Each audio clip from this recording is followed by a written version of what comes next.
Welcome in, everyone. This is another edition of the Full-Time Roundup podcast. It is your host, Daniel Brackett, joined alongside me, Harrison Clark, co-host.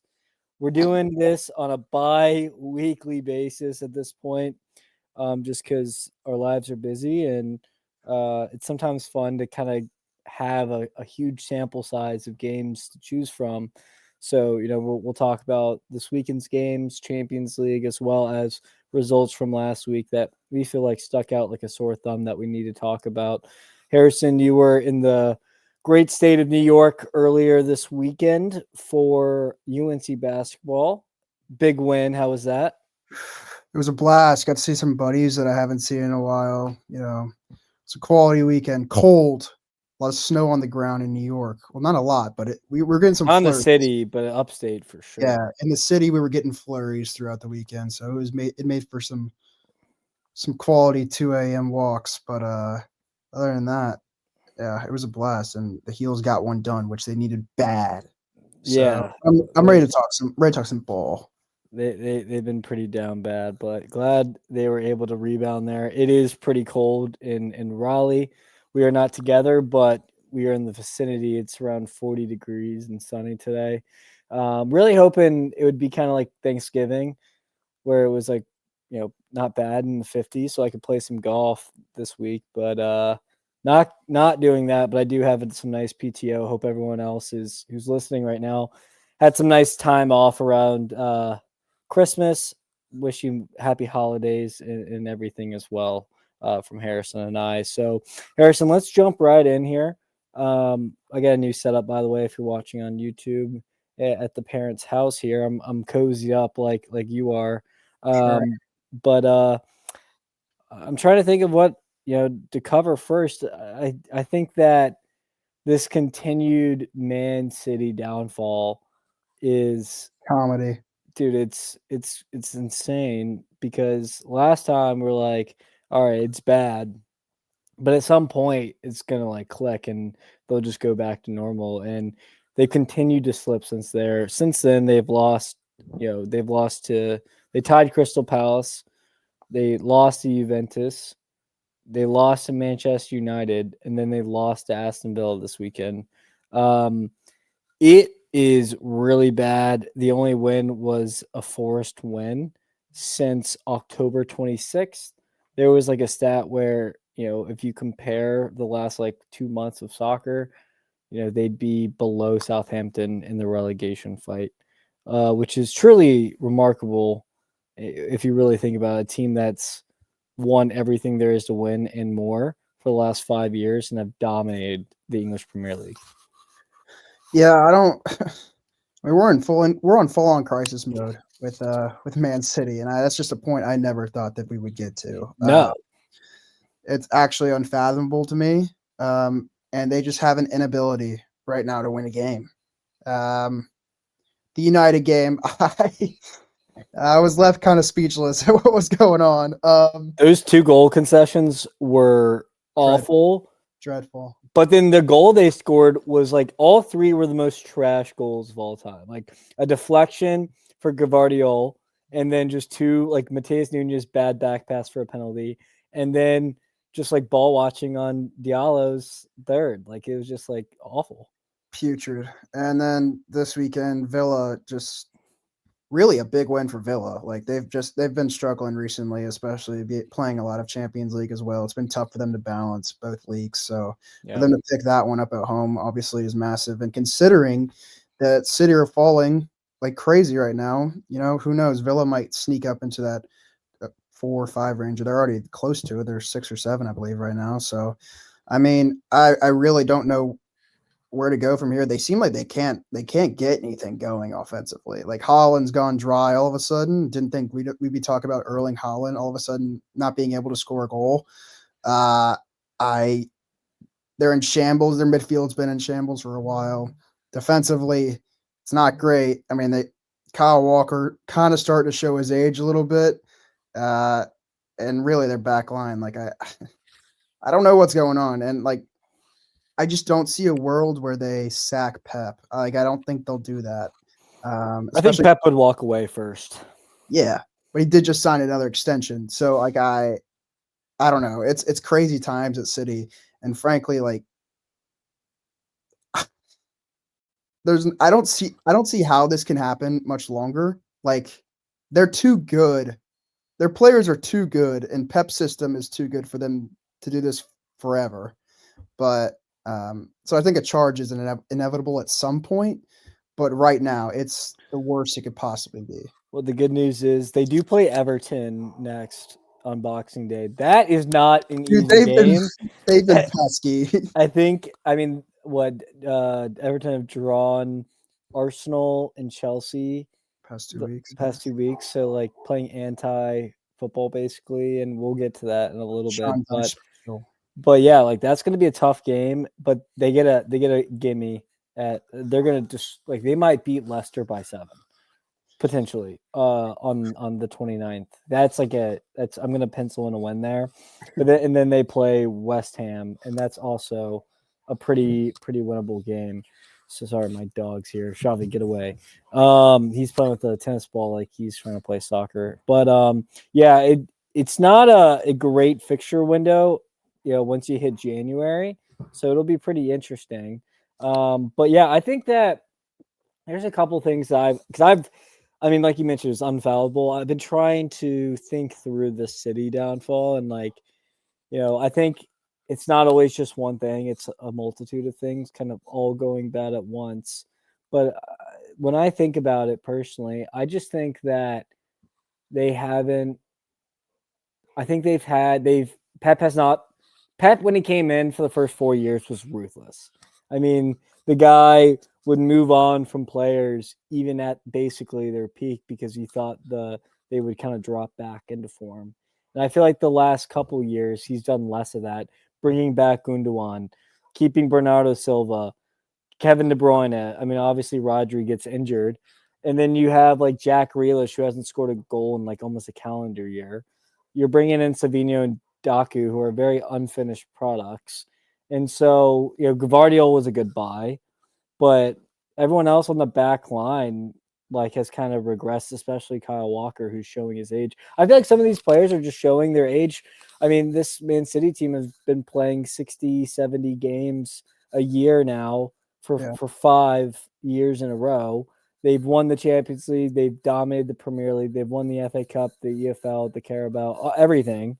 Like you got to like get fresh blood in there to keep that going and to maintain that literally the highest of high. You're talking about a team that's been in the top 90s in point totals for Premier League season every single year. I just think at some point that's just not sustainable anymore unless you're constantly refreshing. And it seems like all these players that I mentioned are just like past their prime at this point. Like, you still got Erling Haaland, of course, but KDB's gonna be on a sandy beach in San Diego here probably in a couple months.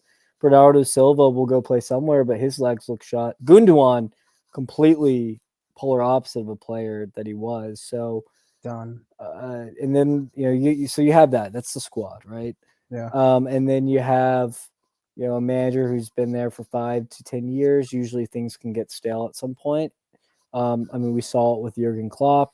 We've seen it with everybody basically other than Wenger and Ferguson.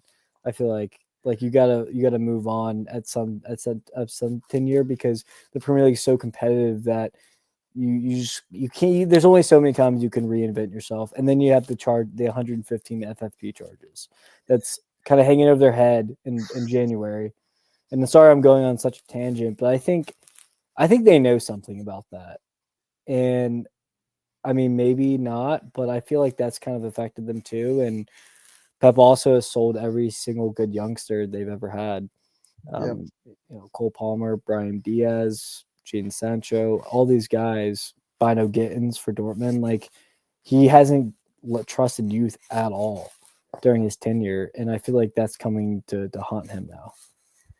yeah. 100%. I guess if you're gonna look for any sort of positive, it's that Phil Foden scored a Premier League goal. That's just. I mean, it's been a bad year for him. Yeah, One to forget, especially coming off a Player of the Year kind of season. I mean, the guy has been absolutely non-existent. So that's a lot of. I mean, if you look at any sort of City trouble, like you haven't gotten that sort of same kind of production from Foden.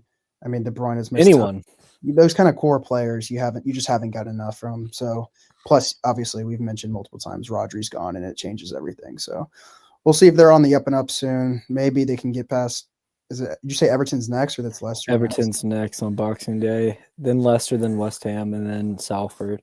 So some winnable games within that, but nothing. Leicester's the only easy game.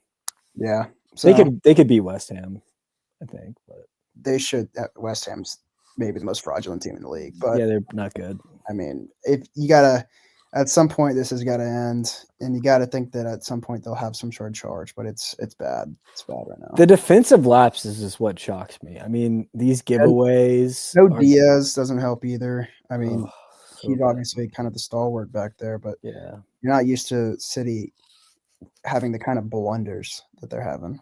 It's nuts. It truly is. And then, when we talk about Premier League titles, it's crazy to not even to mention City after this, but they're not even included here. You think about Premier League challengers, you have Arsenal, right? They just lost Bukayo Saka for 4 months with the torn hamstring. I mean, the guy has logged in so many minutes recently. He just like, Xavi, hold up. All right, get out. Sorry, I didn't think he'd bust in the door. Get out.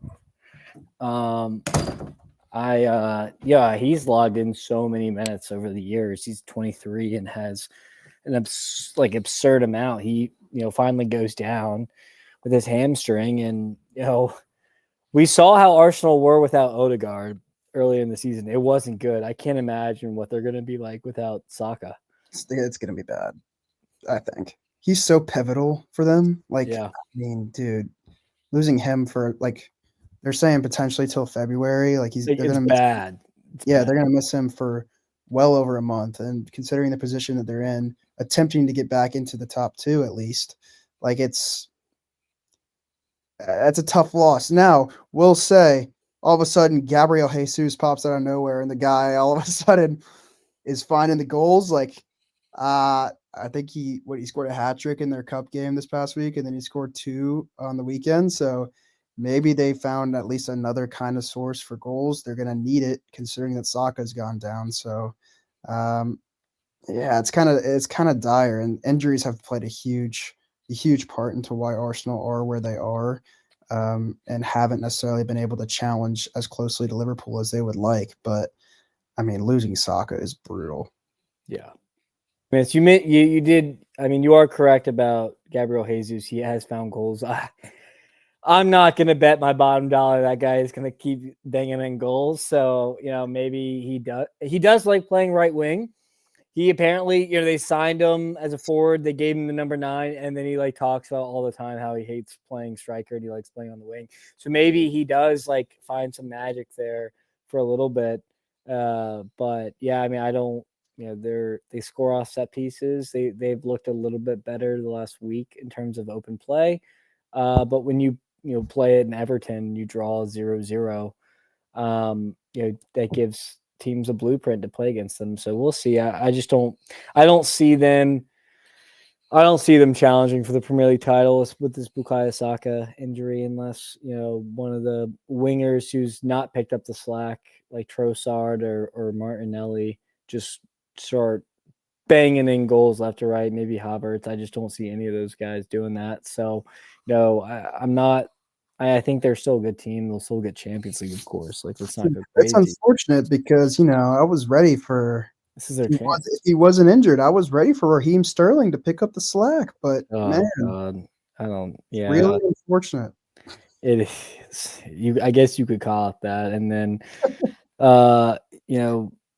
Liverpool was given a chance, right? Or they gave everyone else a chance with the draw against Fulham. The red card to Andy Robertson. It was a great game. I think Liverpool. Great job getting the draw. It was. I mean, I think that we could have won at some point if you think about the misses. And I mean, Fulham basically go up. We get a red card, and then they literally everything that they were doing well against us, they stopped doing, and they just packed it in and started parking the bus and gave us the ball. And I mean, I was watching with some friends, and I was like, I don't really understand like why Marco Silva's playing this way. They're literally giving us the ball. They're giving us chances. Their game plan at the start was good. So like, why not keep doing that? And they could have probably beat us 2-3-0, honestly, with the red card, but they just sat back. And honestly, I think they're kind of lucky that they got away with a point there. I mean, you could look at both sides as we were down a man for, I don't know, probably 70 minutes. I think it was a pretty early red card, but yeah. But then you on the other side, you know, we play Spurs um, Dude. yesterday, and it was a nice Christmas treat, a 6-3 victory. That was one of the crazier games I've seen in a while in terms of scoring. Honestly, all of Spurs' like goals, like I can't really even be mad about. They were just like crazy goals, and then I mean Liverpool's attack just absolutely ripped Spurs to shreds. It just wasn't even fair. Dominic Szoboszlai, best game he's had in a Liverpool shirt, and I think his entire career. McAllister gets in on the goals, and then Salah just starts punching them in late just to beef his numbers up to separate himself from Holland. But Yeah. what we because of Chelsea's draw with Everton, we'll get to them in a second. 4 points clear with a game in hand. Hmm. Whew, I mean, I A lot of think ball, lot of ball left. a lot of ball left. I'm going to be honest with you. I just don't think that. I think Chelsea's great. I think they're really good. I think that a lot of teams underestimated them early, including myself. But I don't think they can can hang around and put up Liverpool numbers for the entire season. I mean, I think they're like Arsenal. They're one injury away from a pretty big step back. They're still young, but I don't know. I think they're phenomenal and they can finish second. I just don't know if they can keep up with Liverpool if Liverpool continue to play like this. I feel like that's fair. Oh, I think firstly Chelsea were never expected to necessarily go for No. the title this year anyway. You could argue if that should be made, but yes. Yeah, Enzo said it, not in a race. But uh, obviously top four was Chelsea's goal this year was top four, get back into Europe. Uh, as for Liverpool, that Fulham game, like you mentioned, like once Liverpool go down to 10 men, it's kind of a mentality change, I think, for both teams, especially Liverpool already being down. All of a sudden, being first in the league, you got nothing to lose. You might as well just send guys forward. And like Gakpo had a great game that game, obviously, and I don't know. I think Fulham, you have the lead, you're up a man, but you're also at Anfield, and you kind of get those nervy feelings, I assume, and they kind of squandered it. The Spurs game yesterday, watching Spurs games just kind of make me laugh. Like their defending is so putrid. They are so like their games are great to watch because there's going to be goals. Not as a fan, as like a neutral. As neutral, yeah, like it's kind of hilarious. And it was weird because there are times there in the game where like it was obviously so open as it is with every Spurs game, but every time Spurs go forward, it almost felt like there were only, and it felt like there should be more considering how horrible they were defensively, but it felt like it was only Solanke, Kulusevski, and Son going forward. And I was like, it was like they're working a three-man weave, just trying to go against Joe Gomez and Virgil. And I was like, I just don't know if it's gonna work. And then like you mentioned, Liverpool's attack was devastating, and I love them. Luis Diaz as like a false nine is sexual. I will say he is he's frightening. Mo's frightening. Gakpo's in good form. And then when they have the midfield engine going, like the times that Gravenberch gets the ball in the midfield, is able to turn, and then just like all of a sudden he just shows off pace that I didn't know he had, and he has that burst through the middle, and I'm like, He glides. He yeah, legit glides. It's how he yeah, moves is like a Rolls Royce. Like it's like that should he's not move that fast. he's way better on the ball than I guess obviously we're seeing it at its best this year, but he was way better on the ball than I thought he ever was. And he showed it. Unbelievable. But I mean, just an absolute rout. And Spurs are so like, I don't know where they go from here, to be honest. Like, being a Spurs fan has to be the most frustrating shit. It's already bad to start with. I mean, we know everybody knows like team can't win a trophy. Nobody can win there, but game in and game out, they blow out Southampton last week 5-0, and Southampton's horrible. But to come back and do that, it's just gotta be the most More, frustrating yeah. thing. I mean, it was so cruel. They had like the scoreboard of 6-3, and then they had the points, and we had literally double the points as they did.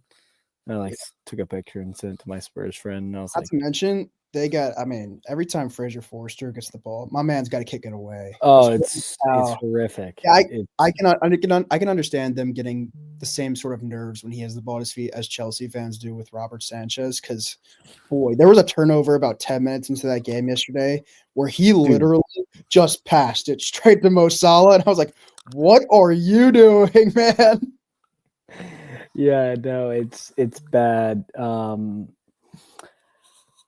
I mean, the team is just devastated with injuries, Yeah. but like Ange, like at halftime, it's kind of over, but it's not. And Dominic Szoboszlai, there's Basuma and Sar like in the pivot, Mm-hmm. and Szoboszlai is just sitting there in acres of space, and not a single guy like they thought to man mark him. Zero midfield. And then like they let Gravenberg turn, and he just strolls up the park, finds Szoboszlai, and Szoboszlai just like had whatever he wanted to do, he was doing. It was like no wonder he looked so good. Like he like Spurs just let him do whatever they wanted. And then I mean, I'd like to talk through with this real quick in terms of Liverpool. Like, would you say that front three is probably their best front three? Like, I don't think Darwin starting is their best front three. You're You saying, could, huh? you're saying currently? Yeah, I feel like you could make an argument for Jota over Gakpo and kick Diaz back out to the left, but I think right now this is our best front three. I mean, I was saying it coming off the Euros. Like, dude, Gakpo was probably the best player in that tournament, Yeah, and he's fire. I mean, he's had actually a pretty good season for Liverpool. He just needs to be given the opportunity, and I think that Hmm. he's showing that right now. I mean, I just really like the idea that Slot has of having Diaz as that false nine because it's just like the play between those three plus like a McAllister is so intricate and they're so dangerous. And then you mentioned like when they get Trent going forward, it really is hard to stop. The ball that he played for Diaz for the first goal was just absolutely disgusting. Yeah. And Diaz gave him the shoe shine after for the assist, and I was like, oh man, like it's a team that's firing on all cylinders. They're so scary to play against right now, and that's why obviously they are where they are in the table. Yeah, kind of go around and just catch up. Gary O'Neill fired from Wolves. They get back off the block with a 3-0 win against Leicester. So I think Wolves are going to start to kind of climb out of the hole they've kind of gotten themselves into. And, I asked you what team's going to replace them. It's going to be Leicester. Leicester City are abysmal. I mean, genuinely their starting XI is just like one of the sadder things I've ever seen. Like it's honestly a testament to Rude and Steve Cooper before and Jamie Vardy himself, how they've been able to like stay. They were like 5 points clear at one point. That team is so bad. Yeah, they're The they good news, they have a really good keeper that they're going to sell for a shit ton of money in the summer, and they'll probably be able to sell some parts there and here and there. But every single team, Ipswich is now in the relegation zone as well, and Crystal Palace have caught light. All three teams that went up are going down for sure, 100%. yeah Ipswich got bullied by Newcastle this past week, who also in their own right are starting to play some really good ball. Uh, Thanks to Isak Isak, yeah. That's cooking, and it's where we saw before the year we were saying Isak legitimately this year could put up 20-25 goals, and he got off to a really slow start. I think he also was dealing with an injury, and that kind of hampered Newcastle a lot. So the fact that he's going, Gordon's had a great year in his own right. And the fact that that attack is finally starting to go like we thought it might at the beginning of the year, and it's pushed them, further up the table. They obviously I think they were what was it 10 around 10 games in they were bottom half I think and now Yeah. now they're going up. So, but I agree. Those three teams that came up, it looks bad. Ipswich, I think, have lost 4 of their last 5, and their only win being against Wolves with O'Neill. That was the one that really sent Gary off. So, uh, I agree. The bad teams are bad. Like Southampton, really bad team. Fire the coach too. Also fired their coach, but again, like they're trying to play a system that does not suit them whatsoever. Like possession based in their own half. They don't got the players for that or the keeper. My God, we were talking about horrible. McCarthy. Yeah, we were talking about like, is it McCarthy? I'm not even sure, but bad playing or bad ball playing goalkeepers. Southampton potentially had the worst, and they were trying to play like a style that just where he has the ball a ton at his feet does not fit them at all. So I agree. The three teams, they look. I think they're starting to separate themselves as clearly the 3 worst teams in the Prem. Yeah, no, it's a pretty remarkable difference between like Wolves and Crystal Palace, and they obviously started the year. I mean, we've been saying this entire time. There's no way these teams are getting relegated. Wolves have too much talent with Mateus Cunha leading them, just to name a few. And then Ismail Assar recently for Palace has just been in lightning form, just Yeah, banging in goals left and right. He kind of is finally filling that void. they're finally Palace is just finally starting to play with the team that we thought they might be going into the year. Like obviously they Yeah, lost to Nice, and that was a massive loss. But Glasner had them playing unbelievable second yeah. half of the year last year, and the first 15 games this year they looked dreadful. So the fact that we're finally starting to see them play good um, is very positive. Good with an asterisk. They did just get absolutely smoked by Arsenal. Side But I'm but just again, saying, that's a like, tough game. yeah, it's a tough game. So I'm saying, like, yeah, I mean, they beat Brighton.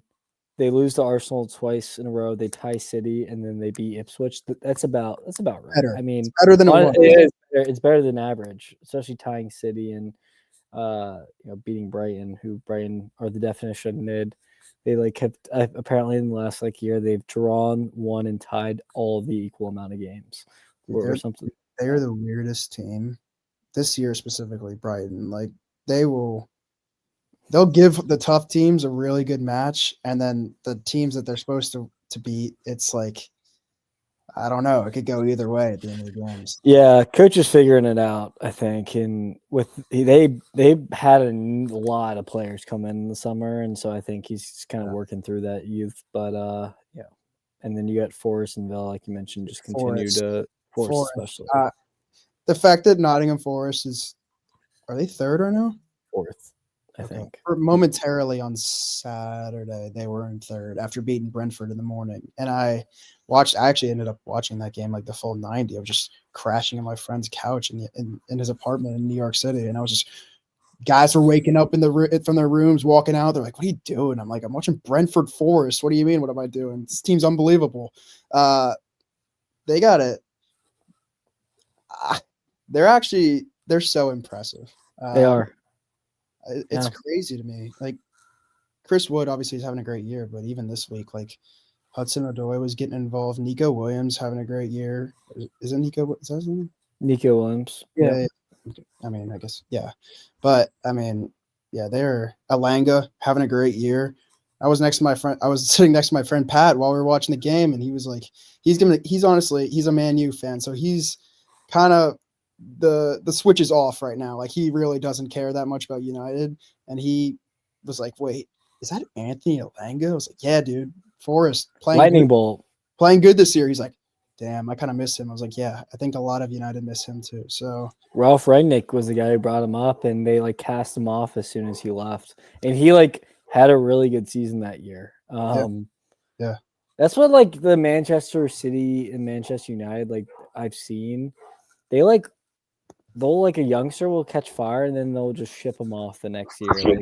Like Liverpool like doesn't do that. I feel like Liverpool has done a good job like retaining talent. So does Chelsea. mhm, Like you got like I mean you guys have actually I don't know about Chelsea, but like when someone breaks in for a lot of these teams, like they'll stay there instead of being shipped off. Like Alenga is a hard worker. Like he's everything you'd want. He's a super athlete and they sold him for pennies on the dollar, and now he's probably better than half the wingers at Manchester United right now. It's just like those things. But yeah, I mean, Milinkovic is the guy who came in from Serie A.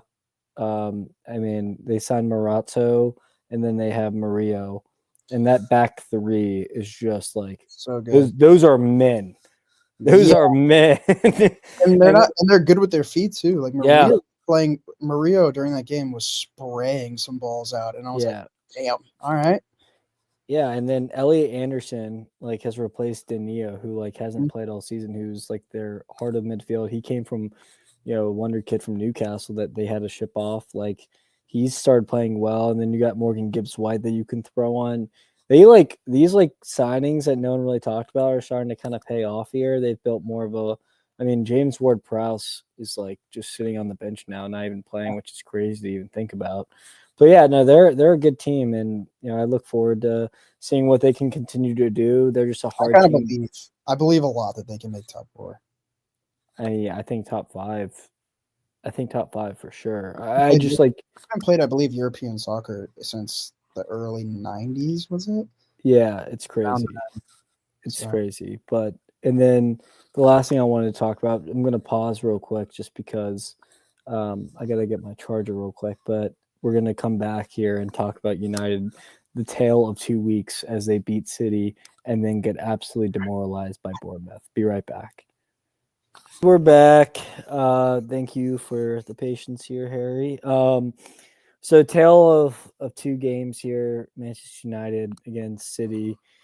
Miraculous comeback. Almost had a pod just to talk about it because it was so funny. I mean, we kind of talked about it earlier, but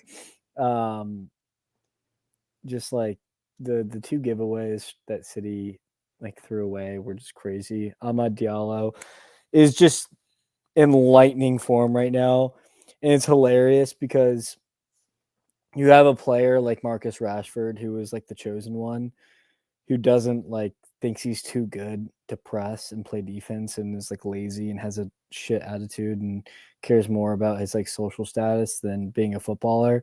And then you have a guy with Amad Diallo, like you guys signed him. I can't remember where was it from Atalanta. Like he didn't even really get a chance. Like Ten Hag at the end started giving him more game time over Garnacho. Started starting over Garnacho, and then just like he just is like the hardest worker. Mm-hmm. He's played left wing back, like you mentioned last episode. He's played like left wing, right wing, whatever like the gaffers needed. And he draws the penalty chasing a back pass, and then he makes a great run, beats the keeper and scores. Like this guy is just the definition of hustle goals. Yeah. And no wonder Amarim and Ten Hag love this guy. Like will do anything. That's like I feel like that's the Manchester United way. Loyal to the badge, not to your like status, and like he's being rewarded. And no wonder Rashford's going to be pushed down this summer because he has a shit attitude, and it's just like the same old stuff for United. If they had 11 of Diallo's on the field, like I think United would be in a really good place. Yeah, the City game specifically was nuts. I mean, just the way that they turned that thing around, it really just kind of encapsulates how bad City have been recently. But I mean, they turn it around and then they crazy game midweek in Spurs in the cup match, and then oh my god, yeah, that game was nuts, dude. Was it 5-4 or 4-3? 4-3. We didn't. I forgot we didn't talk about it, dude. That was some of the worst. Sorry to cut you off. That was honestly the worst goalkeeping I think I've ever witnessed between two sides. Yeah, it was nasty. But then yesterday they lose to Bournemouth 3-0 at home. And it's like, where even is this team going? Like I can't get a read on them whatsoever. You don't know what team you're getting week in and week out. And I mean, obviously Amarim has a ton of work to do with who they want to bring in and who's going to fit his system. But like you mentioned, Diallo is obviously one of the guys for the future. You can definitely make that case. And Fernandez, I'm sure, is there. But Rashford not even in the squad for the past 2 Premier League games. And I thought actually he got off to a decent start with Amarim. He scored maybe in the first 2 games with him. But you're right. It's a lack of work ethic. It's a lack of a lot of things that the star boy, the one star boy for Man U, he's lacking. So yeah, they're just such a weird team. I can't with them. You just don't see that like shitty attitude on like a Chelsea or like a Liverpool or like an Arsenal. Not right now. Like No. Bukayo Saka and like Mo Salah like get stuck in. They play defense. They take care of themselves. They don't party. Like they don't do any of that extracurricular shit that Yeah. Marcus Rashford does. And like they're like regarded as two of the best Premier League wingers. Like Cole Palmer just minds his own business and just does this. Like that's just it's not sustainable to be that kind of player. You can't have it all. Like you got to make sacrifices, and it just seems like Marcus Rashford at this point in his career is not willing to make those sacrifices, and so I think he's like a really bad example, and I he just could be a brilliant example I as think like that a. I think that dressing room just kind of feels like a cancer. It always has been since Fergie left. Yeah, it's just like they can't get the right dudes in there to gel. It's so bad, dude. It's shocking, but yeah. Well, I mean, we'll talk about some Bundesliga here. Bayern. I Ugh, mean, most recently, ugh. just 5-1 against Leipzig. Oh my god, Marco Rose, count your days, man. That is your boy. It's hilarious that like Kane comes back and they win 5-1 because the result before is they literally lost to Mainz, which gave Leipzig, Frankfurt, and Leverkusen a chance to kind of catch up. So, I mean, they at least have cut the points down to 4 points, which is better. Yeah. And if you're talking about Bayer Leverkusen, I mean, it's a 2-horse race here. So, like, I mean, Frankfurt's dropped points now. They're, 9 points back. So it's more of like Frankfurt, Leipzig, somehow Mainz, and then Dortmund all fighting for third spot. No Mm-hmm. way Mainz keeps that up. I mean, we talked about them last year in terms of like a relegation. Like they, by the grace of God, stayed alive, and now they're literally fifth in the Bundesliga, beating the tar out of Bayern Munich. It's fucking nuts. Hey, Leverkusen, all of a sudden, all comps, 8 wins in a row. Who? Leverkusen, Oh yeah. 8 wins in a row on the turn. Here they come. Yeah, they got hot Do again. it again. Don't let them do it again. Patrick Schick got hot. Florian Wirtz, like we've talked about a couple times. Good. That dude is the best player in the Bundesliga, and you cannot convince me otherwise. You'd have him over Musiala? Yes, all day. They're both disgusting. Musiala's good. That Wirtz is a one-man machine, though. Yeah, he is. Yeah, I mean, like Harry Kane and Musiala are like a little duo, and then you got Elise chipping in. Like like Patrick Schick scored a hat trick, and Florian Wirtz had a hat trick of assists. Like they're like he just set him on the platter. He's involved in everything. Exactly. That's why I think Florian Wirtz is better, and I think he's above the the Bellingham. But speaking of Bellingham, real quick, going super off topic. What's your biggest comp to Morgan Rogers? Oh man, because we're talking about Musiala, we're talking about Barretts, Xavi Simmons, Palmer, Bellingham, all those young attacking mids. Like because that guy he's star boy, dude. Like ready. When Morgan Rogers starts driving, when he picks up the ball in his own half and drives, holy fuck! That goal he scored in the City game, was actually unbelievable. He drove 30 yards, played it off, got it back, and then buried one in the corner. And I was like, dude, this guy is unbelievable. foot too. I was gonna comp him to somebody. Is there anybody in the world who makes that kind of driving run though? Like that run is so powerful. I don't know if somebody that powerful. Bellingham like drives the ball well, not as well as Morgan Rogers. Like I feel like that's like because like they're built very similar in terms of like tall stature, very long, can like move well. Like I mean, like Bellingham has the elegance of like a Zidane. Morgan Rogers is like, I'm gonna run effing through you, like Rooney. I think it's like more like Rooney how he like runs with the ball. like But he's that. more like elegant as a player than Rooney. Like Rooney just was a destroyer finisher. Like There might not be a player more frightening with the ball at his feet right now in the world the who's Morgan running full Rodgers. speed at you than Morgan Rogers. And the scary thing is, if you put like an elite team around him, oh my They already god, made they're already making the adjustments. They're John Duran starting against City over Ollie Watkins, who actually I think it's warranted because John Duran's been unbelievable this year, and I think yeah, it's about time that they make that switch. Even though Watkins has had his moments too, got to rotate too. it is hard for like I think Unai's been trying to figure out a way to get both of them on the field at the same time, but it just doesn't really work.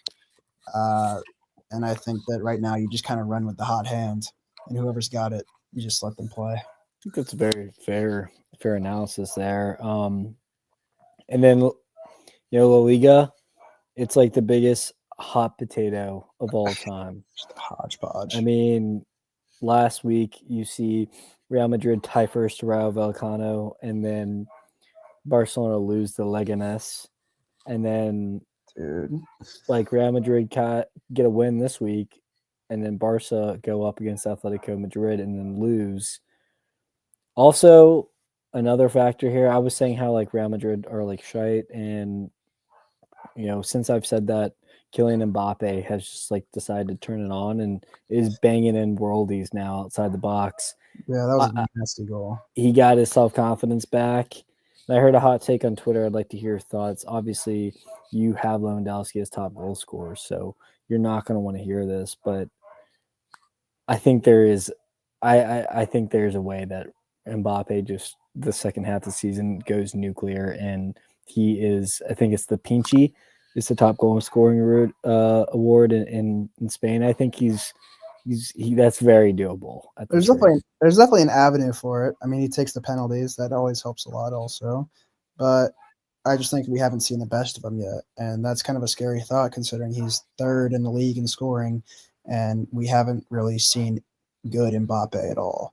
So, I mean, if we start getting that, then yeah, I get a little worried. Also, Lua's been a little cold recently, but it's kind of gone alongside with Barca being cold themselves in the league. So I mean, if Barca starts to fall off and we see the rise of Real Madrid, then there's 100% a chance that Mbappe would take over the Golden Boot, which would really suck for myself. Also, considering that the bet was Salah, or sorry, not Salah, Holland. Holland, Lewandowski, and Kane. And I'm not worried about Kane at all. I think Kane will lead the league. Yeah. And Lua currently has 16, and Rafinha is in second with 11. We're gonna need Man City to just at least find the back of the net a little more than they are right now, and we're gonna need arguably the best goal scorer in the world to fucking figure it out. Because how many goals does he have versus Mo Salah is scaring the shit out of me right now. Holland has 13 and Salah has 15. Okay. Starting 2 goals against Spurs obviously put him above. Happens. So, yeah, if I'm gonna lose this bet, I want the only scenario really for Cole Palmer to lead the league in scoring.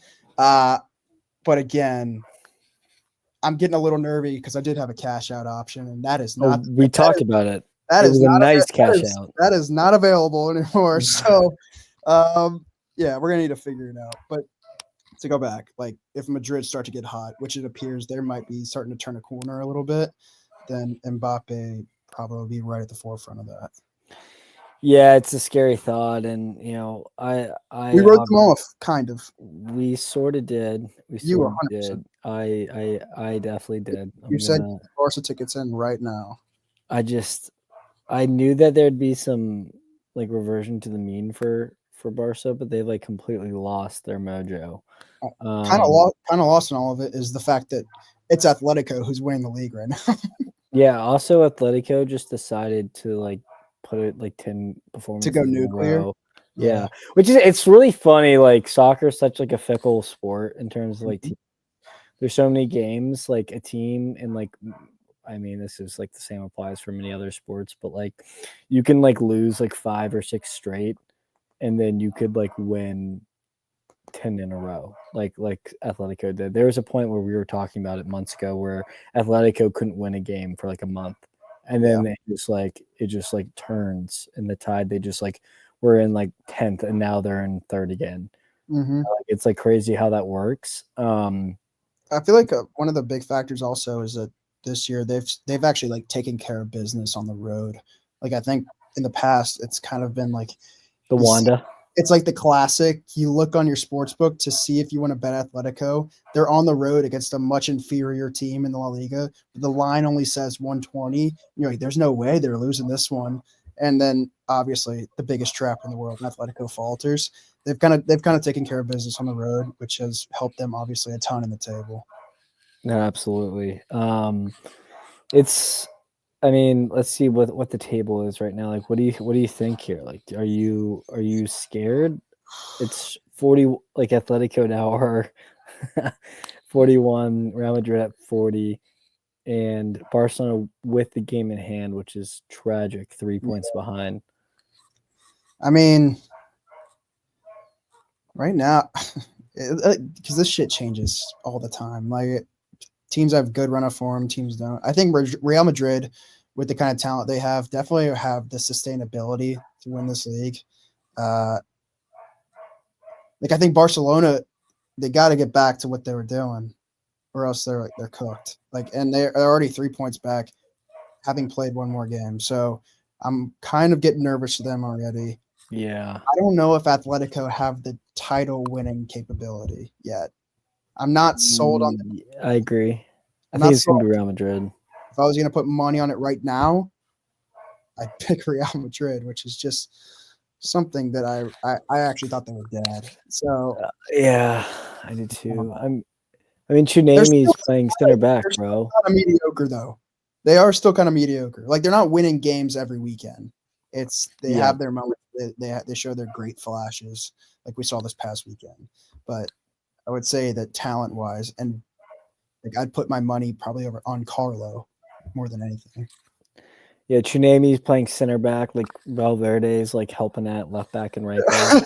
He's also like if there's any game script that you watch to prepare, like you will never allow Valverde to get within 30 yards with Oh my space. god. I mean, the guy just keeps hitting absolute pile drivers from like 25, Thunderbolts. 30 out. He might be the best long distance striker in the entire world, for all I know. I mean, the guy just does it so often. It's insane. You say you got to be careful for give him a little bit of space 35 30 35 yards out. Be careful for an Antonio Rudiger smash.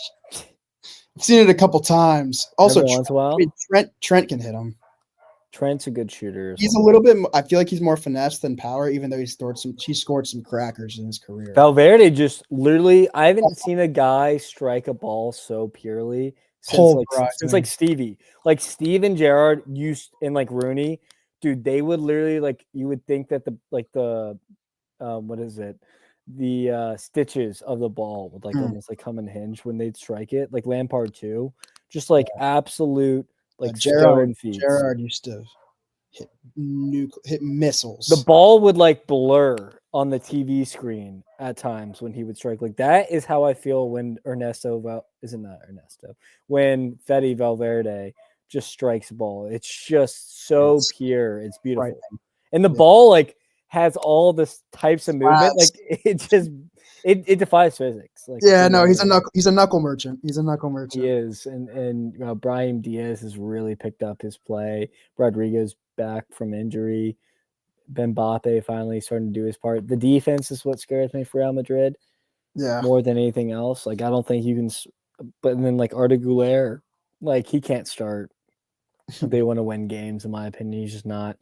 He's not ready. He's not ready there. But Brahim Diaz has been phenomenal. So Bellingham's like you mentioned last time, starting to score way more frequently than he was after the Euros. I mean, I feel like after the Euros, like a lot of the players will drop off for a while, and you're seeing a lot of these guys kind of come back to their So many best. games, man. So many games, and maybe we've just seen a lot of rotation this year, and that's why all the standings are so fucking crazy in all the leagues. Like teams, just like players, their legs are cooked, so they're like having to figure it out and lean on depth, which is it's hard to come by at times. But No, I think that was some solid discourse there.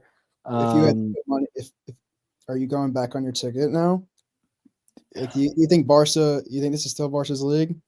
Dude, they hoodwinked me, man. They hoodwinked me. Man, I mean, they looked. you drank the Kool-Aid. I drank. I do this all the time though, so like it's not like a shock, but This guy loves some recency bias. like Real Madrid, just like they like even when they look shit and they like drop a few, like they somehow like end up still being in like second place, like 3 points back or 4 points back. Like they Yeah. just like they don't. If you just watch them and like didn't pay attention to the table, you would think they're like having a really, really, really, really bad season. And they're Yeah. 1 point off Athletic. And same goes with Athletic. Like they've sneakily snuck into first. Like if you watch Barcelona, even when they lose, they're like, that's the fucking best team in Spain. So it's like hard to sometimes for me to like pick my brain from being in the standings versus like what I watch on the field. Because like Real Madrid have done it for years now. It's maddening. Like I feel like the Premier League's a little bit easier to do that. Mm-hmm. And so is the Bundesliga, of course. But The well, Prem's right though. Like Liverpool's been the best team. yeah, And absolutely.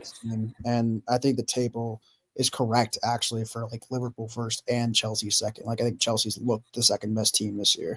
Yeah. I agree with you. Like Barca has their games where they're unbelievable, and then they have their games where in most games I actually think they play pretty well, but They outplay them and they just can't score. They had these lapses where they're like, yeah, "What the hell are you doing?" yeah. Well, they lost to Liga, and I didn't watch the game in its entirety, but I ended up watching the highlights just to like refresh myself before we came on. And dude, like they outshot Leganes like by like 20 shots, and like Lewandowski missed like 3 sitters, and then they like had just one singular horrible defensive gaff, and like these like bad teams are like pouncing on their mistakes and they're being ruthless, and then Barcelona just like have kind of like softened up at the front. I mean, they should have blown out Dortmund in my opinion. They kind of kept it close there, so they're just not playing. I mean, like these losses. Some of these losses are It's like so weird. at home. Losing to Las Palmas is disgusting. They're also not at home. They're not at the Camp Nou. They're at that old ass stadium. So like that's definitely playing a part too. But I don't know. Like I'm like looking back at this Las Palmas game, like expected I goal watched that game. 2.3 to 0.5, 27 shots to 5, and they lose 2-1. Yeah, it's crazy. They're like Spurs when they lose. Like Spurs like will like apparently Spurs like are like number 1 in goals, number 1 in chances created, all these crazy stats, and they're like 11th because their defense is terrible. It's like one of those where like the product of play does not translate to the table at all. It's just mind-boggling to be honest. But we do have just a little bit more time here. We're gonna quickly brush on Serie A standings, and then I'm gonna surprise Harrison with a little segment real quick. But Atalanta and Napoli are, and then right behind Inter, 5 points behind. Those are kind of like those are the 3 teams that are going to choose, and we've talked about it multiple times. But Atalanta, like they just win scrappy games. They had a huge win against Empoli. Napoli, a scrappy game against Genoa with a win this weekend, and then Inter, I think, are actually playing right now against Como. I would imagine they'll win that game to go up till I think it would be like 37 points, I believe, right now. So 3 points back. But yeah, I mean, Atalanta Footballer of the Year for Africa, Adamal Lookman, Ketelare, Retegi.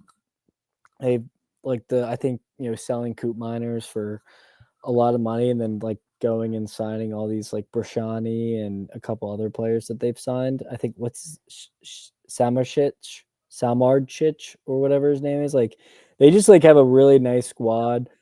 They still got the statues in the middle of Darun and Ederson to kind of protect that back line. And I thought Kosanu was a good pickup in the summer. So Gasparini's men, they do this every year though, I feel like, Harry. And at some point it runs out, but you always got to enjoy the funnest team in Italy. Yeah, they're a good time. I mean, Lookman is just Unbelievable. he is so good. So is Would De like to see him. Ketelaere. I would like to see him move to the Prem at some point. But You we'll see. He is so quiz. he is he's 27. Where did he come from? Well, I'm gonna assume that I actually don't know his background that well, and that he was probably in the Prem. Yes. Great. Relegation team, maybe. Yes. Could this team use him right now? Probably a lot. 100%. Okay. I'm gonna say Leicester. No, no, it was Everton. He was an Oh, Everton lad. well, shit. Yeah, they could use him then. Because I think I'd rather have him than Dwight McNeil, but that's just me. Even though I like Dwight McNeil, actually a good Yeah, player. yeah. Let's take Actually, that. a good Let's player. walk that statement Is back. Jack Harrison doing it for me? No, not quite. MLS legend Jack Harrison, but yeah, no, Atalanta's hype. Inter's playing good football, so like they're not losing. They're not doing anything wrong. It's just Atalanta's kind of on the top of their game right now. So we'll see if that flips. I know Inter's playing right now in a game they probably should win at home against Como. Shouldn't be a problem. But yeah, that race is. I mean, we've mentioned it multiple times. I think that race is going to go down to the last week. There's so many teams there that could potentially win this thing. So fun, dude. So fun. I mean, Zambo and Gisa for Napoli are he's just like banging in goals right now. Just Yeah, David Neres is on random. fire. Kvaratskhelia is not even starting, and they're like grinding out these wins. McTominay, Labaka, and Gisa is low key a fire midfield. Yeah, not one that I would have imagined. Out But of context, you're like, ooh, but like, oh yeah, no, like if you're like, yeah, if you told me that before the year, I'm like, that's not really moving me that much. But yeah, it's the Conte effect, dude. He gets them all right. yeah, he's a great man motivator. But you know, we have like 5 minutes left here, so I want to walk through, and you know, it is December 2025 is quickly approaching here. I want to talk about. We're gonna hammer down a best XI of the season so far. Oh boy. All right. So let's start with goalkeeper. Is this world or is this World. world? Okay. Let's start with goalkeeper. Who would you do? You have any shouts personally? I I think mean, he's dealt with injury a lot this year, but I would say Allison for me. Um, I think he's consistently been the best goalkeeper in the Prem for the past like 2 years. uh, you know my He's homer the would agree. I think if we're Courtois. talking, that's who I was gonna say. I think Courtois, especially how Real Madrid have been really shaky. I think he's kind of kept them alive at times.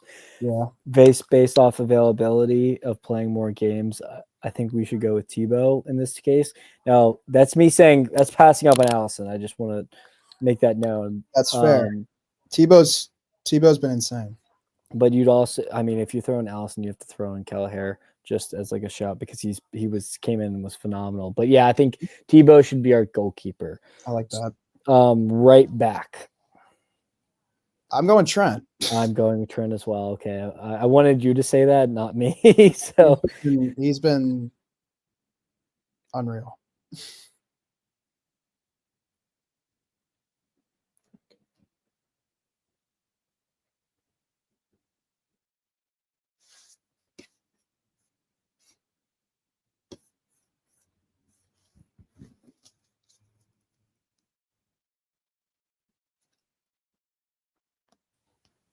that was weird. I'm back. Are you back? Happened. Yeah, I what have happened? no idea. Honorable shout for me is Kunde. Thoughts? Yeah, no, he's actually filled in really nicely at right back for Barca. And he's actually getting involved in the attack a decent amount too. Like I've Yeah, always thought of him as just like a strong defender, especially like for France, but yeah. he's contributed a decent amount in terms of the assists for Barcelona. Okay, how about center back? Center back. I think so far this year, I'm putting Virgil there. I Hmm. think he's been a wall. I'm thinking Saliba or Gabrielle for the second. I would personally put Gabrielle in there for goal scoring. Goal scoring, yeah. This guy has been an absolute freak on the corners. He's an absolute predator. I was thinking him or like one of the Forest guys, but like I feel like they work in tandem. That's what makes them so special, not like less There's individual. nobody else in the other leagues center backs wise that are necessarily like drawing my eye. No, I'd probably agree with that. Yeah, I think that's fair. Gabrielle and Virgil left back. This one's going to be, I feel like, a pretty interesting one. I'm like, nothing really comes to mind right now when you think about that. I mean, Cucurella's had a good year. Cucurella. I mean, he's up. I actually do think he's up there. You could argue. You can argue like Romaldo, maybe. Yeah, like, are we doing? Is this just for strictly this season, or is this for like all of 2024? Strictly for this season so far. Yeah, I feel like Grimaldo. Maybe it's just because he made basically the next step last year with Leverkusen. I feel like he's been more recognized last year than this year, and maybe it's also because Leverkusen haven't been first all year.